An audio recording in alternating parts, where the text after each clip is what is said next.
بسم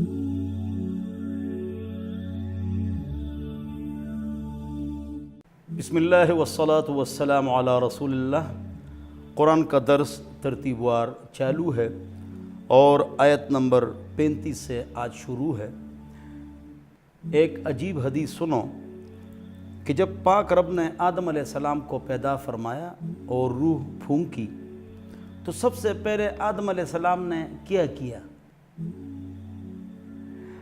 آدم علیہ السلام کو اللہ رب العزت نے فرمایا کہ اولئک النفر من الملائکہ، یہ فرشتوں کی ایک جماعت ہے، وہاں چلے جاؤ، فسلم علیہم، ان کے اوپر سلام کرو۔ تو حضرت نے ان پر سلام کیا، فرشتوں نے کہا وعلیکم السلام ورحمۃ اللہ وبرکاتہ۔ تو اللہ رب العزت نے فرمایا ھذہ تحیتک و تحیت ذریتک، یہ آپ کا سلام ہے، آپ کی اولاد کا سلام ہے۔ آدم علیہ السلام نے چھینک ماری، نبی کو چھینک آتی ہے، چستی کی علامت ہے، جمائی نہیں آتی، وہ سستی کی علامت ہے۔ نبی کی نیند سے وضو نہیں ٹوٹتا، ہماری نیند سے وضو ٹوٹ جاتا ہے۔ تو چھینک جب ماری فرمایا الحمدللہ، فرشتوں نے کہا یرحمک اللہ۔ تو آدم علیہ السلام کی تخلیق کا تذکرہ ہے۔ آدم علیہ السلام کو اللہ رب العزت نے پیدا فرمایا، اور حوا علیہا وعلی نبینا الصلاۃ والسلام، ان کو ان کے بائیں پسلی سے پیدا فرمایا۔ ان المرأة خلقت من ضلع ایسرہ، رواہ البخاری۔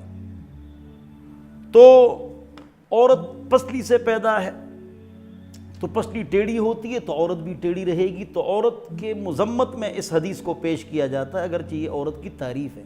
کس طرح؟ یہ جو ہماری پسلی ہے، دیکھو یہ ٹیڑھی ہے یا سیدھی؟ ٹیڑھی۔ تو یہ ٹیڑھی اچھی لگتی ہے یا سیدھی؟ اگر آپ اس کو سیدھی کریں گے تو ٹوٹ جائے گی۔ تو عورت میں ناز ہوتا ہے، نخرہ ہوتا ہے، محبت ہوتی ہے، وہ مراد ہے ٹیڑھا پن، نہ کہ عورت غلط ہے۔ تو کیا مرد غلط نہیں ہے؟ کیا مردوں میں غلطی نہیں ہوتی؟ اسی طرح آگے ایک نقطہ آئے گا، ابھی سے بیان کر لیتا ہوں۔ یہ پینڈورا باکس کھل جائے گا، BBC لندن کی خبروں میں کہا جاتا ہے، اور عورت کی وجہ سے اس دنیا میں مصیبتیں آئیں۔ آپ نے سنا ہوگا، پٹھانوں میں، پنجابیوں میں، سب میں ہی ہے۔ کیوں؟ یہ غلط بات انجیل میں ہے، محرف کتابوں میں ہے، کہ عورت کی وجہ سے مرد گمراہ ہوا، کہ عورت نے کہا آدم علیہ السلام کو کہ درخت کے قریب ہو جاؤ، تو انسانیت زمین میں آ گئی، ورنہ جنت کے مزوں میں تھی۔ جواب، یہ بات غلط ہے۔ قرآن محرف کتاب نہیں ہے، قرآن نے حق بات بیان فرمائی ہے۔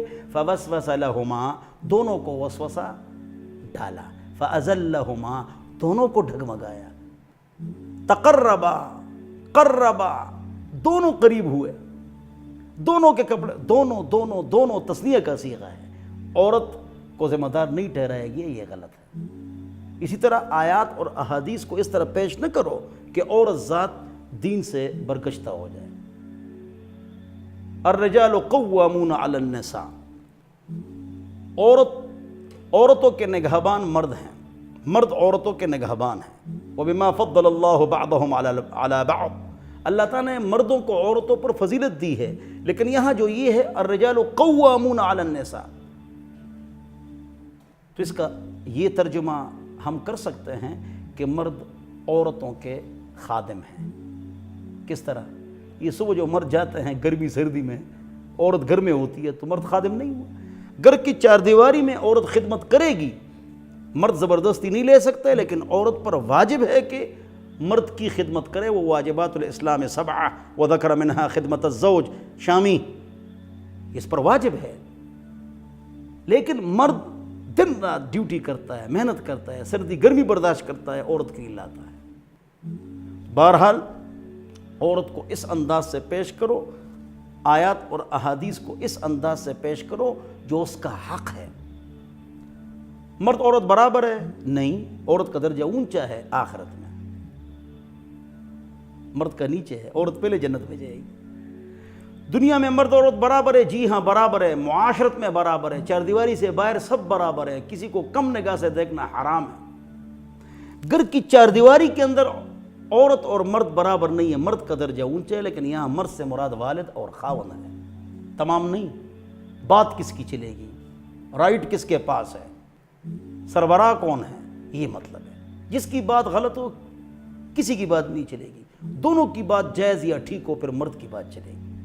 یہ شرعی قانون ہے، ہر بات کو سمجھو۔ اللہ ہم سب کو سمجھ عطا فرمائے۔ تو فرمایا اور ہم نے کہا اے آدم تم اور تمہاری بیوی دونوں جنت میں رہو اور اس میں سے کھاؤ آسودگی کے ساتھ جہاں سے چاہو، اور اس درخت کے قریب مت جاؤ۔ کون سا درخت؟ اللہ نے نام نہیں لیا تو ہم بھی خاموش بیٹھ جائیں۔ انار کا درخت، گندم کا درخت، یہ ان باتوں میں ہم گھس جاتے ہیں۔ اللہ تعالیٰ کو دیکھا تھا یا نہیں دیکھا تھا؟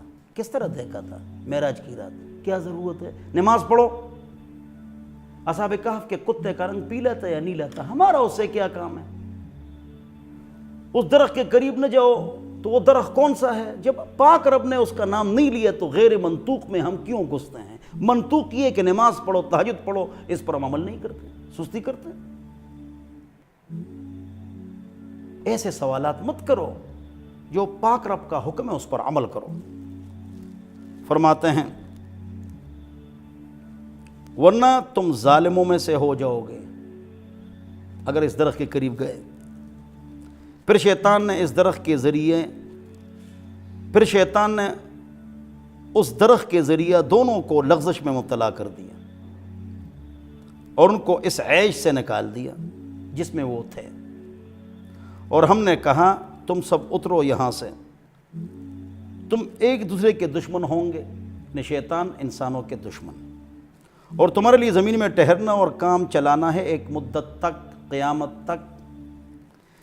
پھر آدم نے سیکھ لیے اپنے رب سے چند بول، کوتاہی ہو گئی، دونوں درخت کے قریب چلے گئے، لیکن یہ کوتاہی نہ گناہ صغیرہ ہے نہ گناہ کبیرہ ہے۔ نبی گناہ صغیرہ کبیرہ سے پاک ہوتا ہے، صاف ہوتا ہے۔ پاک رب نے خود فرمایا نسی آدم ولم نجد له عزما۔ آدم علیہ السلام درخت کے قریب گئے لیکن بھول گئے، عزم سے، قصد ارادے سے نہیں گئے، لیکن پھر بھی اللہ نے ڈانٹ ٹپٹ کی۔ حسنات الابرار سیئات المقربین۔ اس لیے لہذا پاک نبی، ہر نبی گناہ صغیرہ اور کبیرہ سے پاک ہوتا ہے۔ اللہ ہم سب کو سمجھ عطا فرمائے۔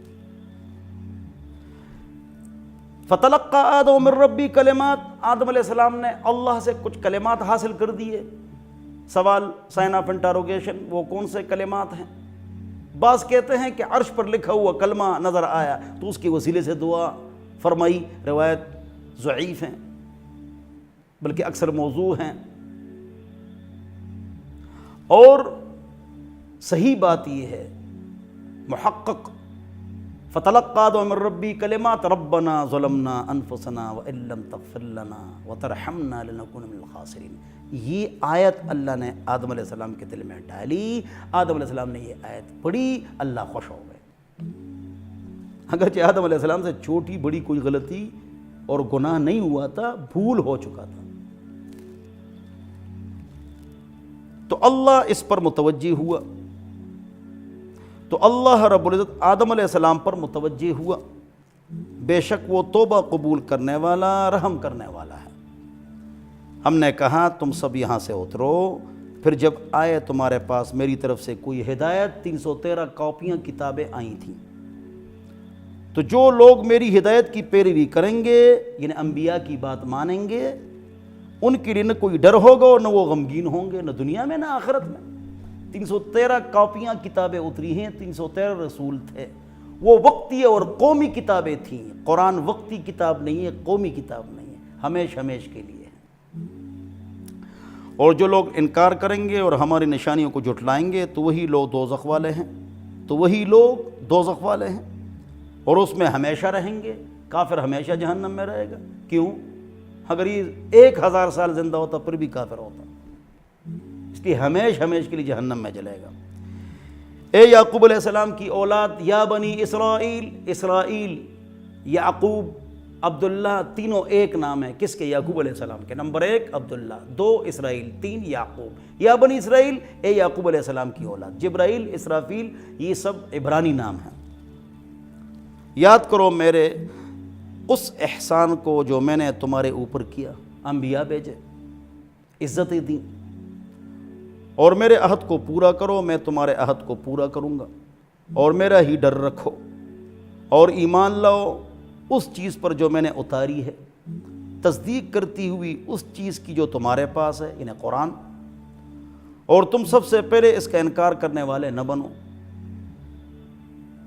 اور نہ لو میری آیتوں پر مول تھوڑا، یعنی اس کو کاروبار کا ذریعہ مت بناؤ۔ قرآن میں جہاں پر وَلَا تَشْتَرُوا بِآيَاتِي ثَمَنًا قَلِيلًا ہے، اس کو آپ سمجھیں، یعنی تبدیل نہ کرو۔ یہودی نے قرآن کو بیچا ہے یا تورات کو بیچا ہے یا آیتوں کو بیچتے تھے، نہیں، اس کا مطلب یہ اس اشترا سے مراد استبدال ہے، تبدیل کرنا۔ یعنی آپ کو کہا گیا آپ کی کتاب میں کہ حضور آئیں گے، اس پر آپ نے ایمان لانا ہے صلی اللہ علیہ وسلم، تو لاتے نہ ایمان۔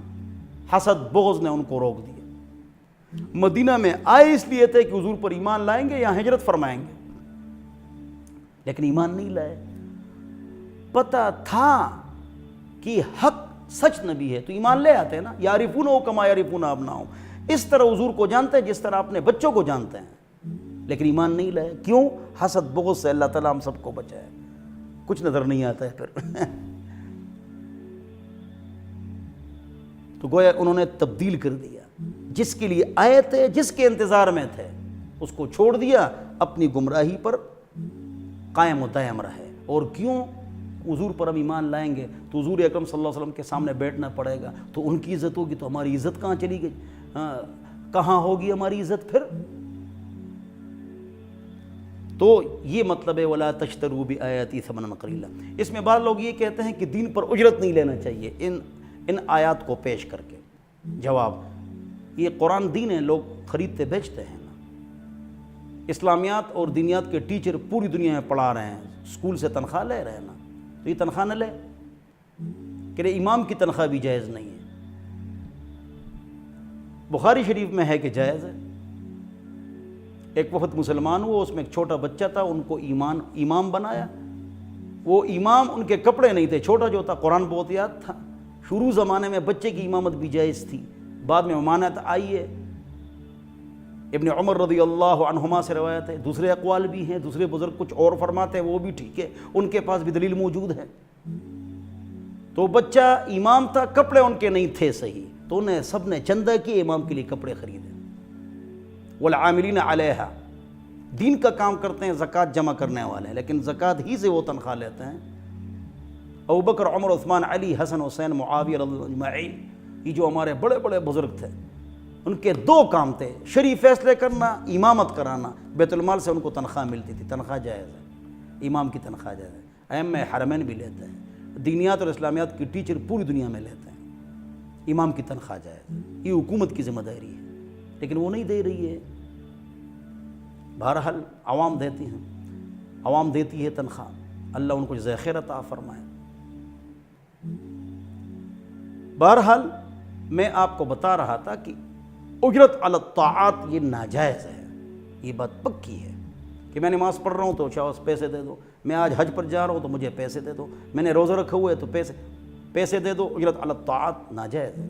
مؤذن بھی اگر اذان دے تو ساتھ مسجد کی خدمت کرے تو تنخواہ درست ہے۔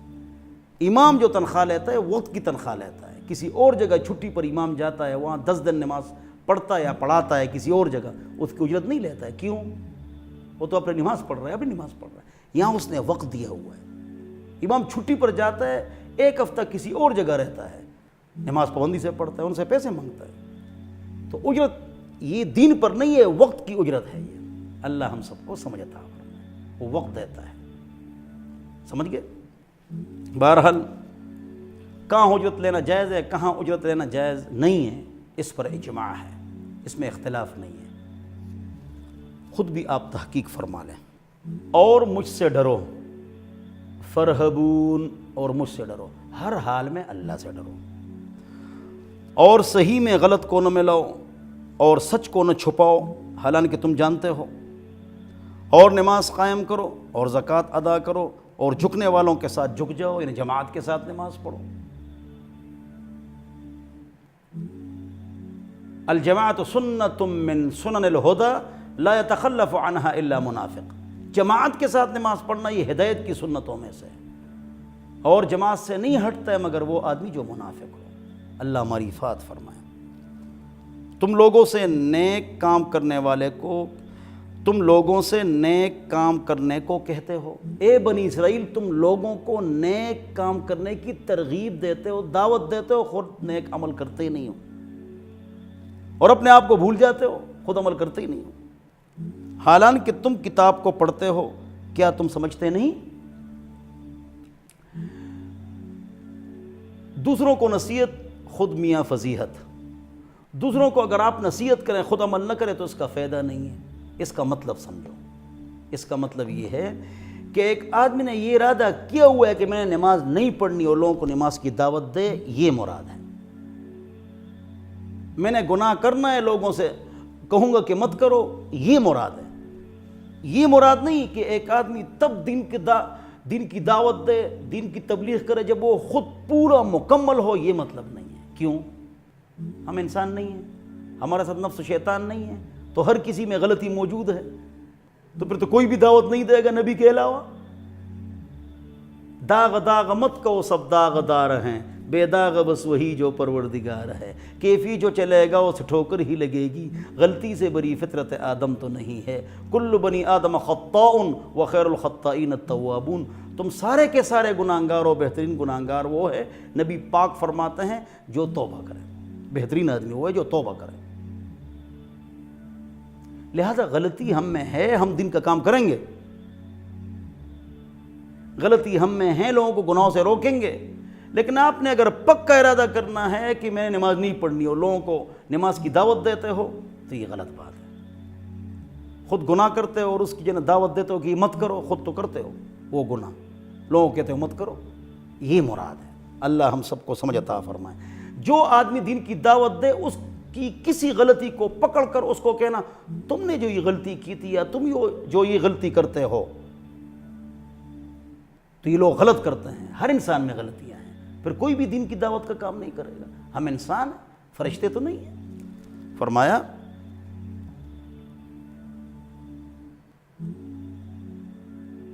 حالانکہ تم کتاب کو پڑھتے ہو، کیا تم سمجھتے نہیں؟ اور مدد چاہو صبر اور نماز سے۔ جب بھی آپ پر کوئی مسئلہ ہے نا، جیب دوست ساتھی کو مت دیکھو، 2 رکعت نفل پڑھو، تھانہ ہے، کچہری ہے، قرض ہے، کوئی مسئلہ ہے اللہ سے مانگو۔ اور بے شک نماز بھاری ہے مگر ان لوگوں پر نہیں جو ڈرنے والے ہیں، جو گمان رکھتے ہیں کہ ان کو اپنے رب سے ملنا ہے، ان پر نماز مشکل نہیں ہے، اور وہ اسی کی طرف لوٹنے والے ہیں۔ جن کو یہ غم ہے، کھلن ہے، خیال ہے کہ ہم نے رب سے ملنا ہے، ان کی طرف لوٹنا ہے، رب پر یقین ہے، ان کی نماز آسان ہے۔ اور جن کو یہ یقین نہ ہو، ہم کو یقین ہے پیسوں کی، پکا یقین ہے پیسوں، تو رات کو سبزی منڈی بھری ہوتی ہے،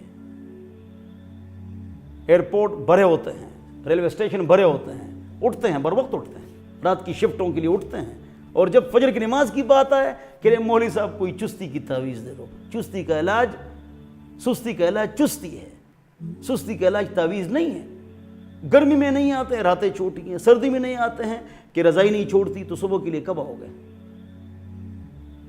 کب آؤ گے؟ اللہ کو کیا جواب دو گے؟ 5 وقت نماز پڑھو، جماعت کے ساتھ پڑھو، اور فجر کی نماز کے ساتھ، اس میں سستی نہ کرو۔ جو آدمی اللہ کا نافرمان بن جاتا ہے، ذرہ ذرہ اس کا مخالف ہو جاتا ہے، ٹیڑھا ٹیڑھا ہوتا جاتا ہے، اس سے سارے کام ٹیڑھے ہو جاتے ہیں۔ 2 وجہ سے کام ٹیڑھے ہوتے ہیں، نماز سے بھی اور جماعت سے پڑھو۔ اور تیسری بات شہوت، اللہم حسن فرجی ویسر لی امری، حضور فرماتے ہیں اللہ میری شرمگاہ کو محفوظ فرما، میرے کاموں کو سیدھا فرما۔ حضور سیدھے تھے، ان کے کام سیدھے تھے، حضور اکرم صلی اللہ علیہ وسلم پاک صاف تھے۔ یہ ہمارے لیے ہم نیٹ کا غلط استعمال کرتے ہیں۔ ایسا زمانہ آ گیا کہ نمازی اور دیندار بھی ساس کو ناجائز نہیں سمجھتے ہیں، بس ساس سن رہے ہیں، لڑکیوں کو دیکھ رہے ہیں، پرواہ نہیں کر رہے ہیں، یہ گناہ کبیرہ ہے، تو پھر پریشانی آتی ہیں، کاروبار میں برکتیں ختم ہوتی ہیں۔ رات کو ڈرامے فلم ہے، فجر کی نماز میں امت مسلمہ سو رہی ہے، تو برکت آ جائے گی نا آٹے میں، تنخواہ میں۔ اللہ ہم سب کو سمجھ عطا فرمائے، عقل عطا فرمائے، وآخر دعوانا الحمد للہ رب العالمین۔